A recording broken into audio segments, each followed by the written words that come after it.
The Philadelphia Eagles solved one of the quietest and most important problems on the 2026 roster without spending almost any money, and without generating practically any headlines, my friend. While all the media attention was focused on Jalen Carter's extension, on Sean Mannion's new scheme, and on the arrival of Makai Lemon, the organization made a $1.5 million signing in March that went almost unnoticed, and is now being praised by one of ESPN's most respected analysts as one of the best sneaky signings of the entire NFL offseason. The player in question stands 6'4", weighs 245 pounds, is entering his 10th season in a career that probably should never have existed, and fills exactly the kind of hole the Eagles could not solve from within their own roster. Who is this player? Why does he matter so much to the scheme Philadelphia is building? And what does this signing reveal about how Howie Roseman finds value where nobody else is looking? I am going to explain why this could be one of the smartest and cheapest signings of the entire Eagles offseason, and how it solves a problem the fan base may not have even realized existed. But first, if you are a diehard Eagles fan, hit that like button and subscribe right now, because this is exactly the kind of behind-the-scenes decision that separates organizations that only have talent from organizations that know how to build a complete roster. To understand this signing, you first need to understand the problem it solves. The Eagles have a great receiving tight end in Dallas Goedert, the veteran we discussed in detail in a recent video about how Sean Mannion's new scheme could maximize his game.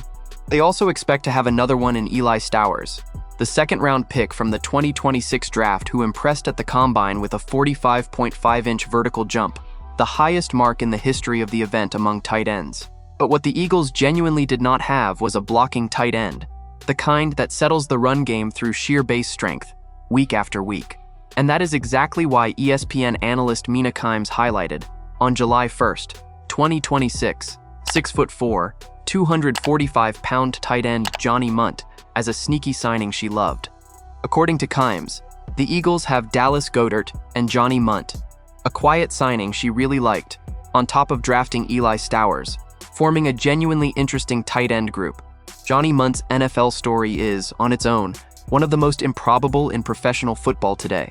He is entering his 10th season in the league, an improbable decade, considering he came out of the University of Oregon as an undrafted free agent in 2017. And it is not hard to understand why he went undrafted. Across 4 college seasons, Mundt accumulated just 46 receptions for 683 yards and 8 touchdowns, modest numbers by any talent evaluation standard. What is genuinely surprising is that he managed to stick in the NFL for practically an entire decade. Mundt earned a spot with the Los Angeles Rams as an undrafted free agent, played just 2 games as a rookie, saw that number jump to 10 in 2018 and 13 in 2019, and played all 16 games in the 2020 season. He was on the same track in 2021 before tearing his ACL after 6 games, and watched from the sideline as the Rams won Super Bowl LVI that season, the same title we recently discussed in relation to Taylor Rapp. Across 9 NFL seasons, Mundt has accumulated 74 receptions for 658 yards, with 64 of those receptions and 570 of those yards, along with all 4 of his career touchdowns, coming in the last 4 seasons, playing for the Minnesota Vikings and the Jacksonville Jaguars. And the detail that matters most for the Eagles, Mundt has not had injury problems during that stretch, playing in 67 of a possible 68 regular season games. The contract that brought Mundt to Philadelphia is the exact definition of a low-risk, high-specific value signing. 1 year, $1.5 million, signed on March 10, 2026. It is not the kind of number that generates headlines or heated debates on social media. It is exactly the type of contract Howie Roseman uses to fill specific roles within the scheme without touching the cap space the franchise needs for bigger negotiations, like the pending Jalen Carter extension or the Jonathan Greenard contract we already discussed.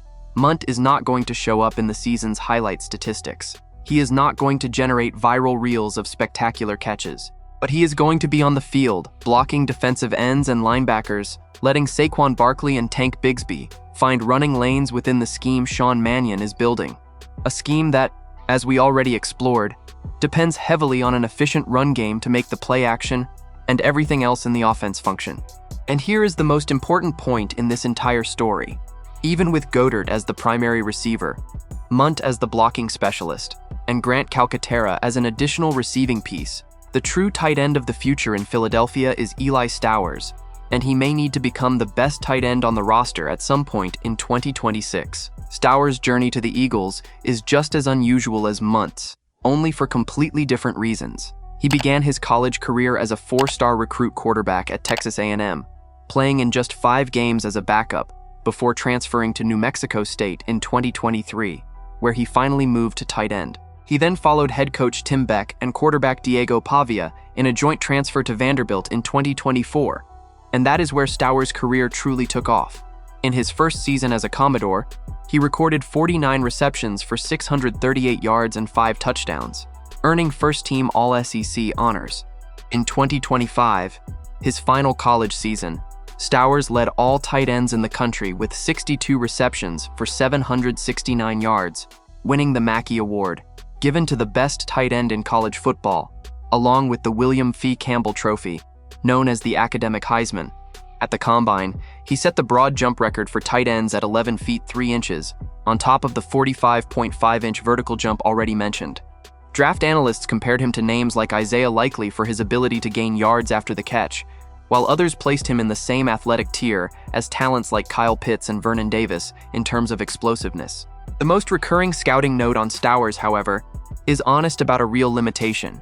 He is not yet a reliable inline blocker, and much of the evaluation recommends teams use him more as a moving receiving weapon than as a traditional 3-down tight end. That is exactly where Mundt's signing fits as the perfect piece of the puzzle. While Stowers needs time to develop his blocking game and Goedert prioritizes mainly receiving work, Mundt fills the role neither of them can consistently fill right out of the gate. ESPN analyst and former NFL quarterback Dan Orlovsky identified Stowers, along with first-round wide receiver Makai Lemon, as the 2 players under the most pressure in the entire NFL in 2026. According to Orlovsky, Lemon is under more pressure than any wide receiver in the league because he is trying to replace one of the 2 or 3 best wide receivers in the NFL, a direct reference to A.J. Brown's departure. And both Eagles rookies need to be in the Offensive Rookie of the Year conversation, according to Orlovsky, because teams like the Cowboys and Seahawks have 2 elite wide receivers, and to truly compete in the NFC playoffs you need 2 all-pro caliber weapons. Ben Solak, also of ESPN, reacted to Stowers' combine vertical jump by simply writing "Oh my God" on his official X account, noting that the number placed Stowers among the greatest vertical jumps ever recorded in the history of the event among players at the position. Here is the bottom line. Signings like Johnny Mundt's rarely make it into a franchise's history books, but they are exactly the kind of decision that lets more talented players, like Goedert and Stowers, do what they do best without being burdened with blocking responsibilities that are not their strength. A reliable, healthy, experienced blocking tight end solves a real structural problem in the run game, and does it for a fraction of the cost of any other solution available on the market. It is the kind of signing that only makes headlines when an ESPN analyst decides to call attention to it, like Mina Kimes did. And the Eagles' full tight end group now has a clear division of labor.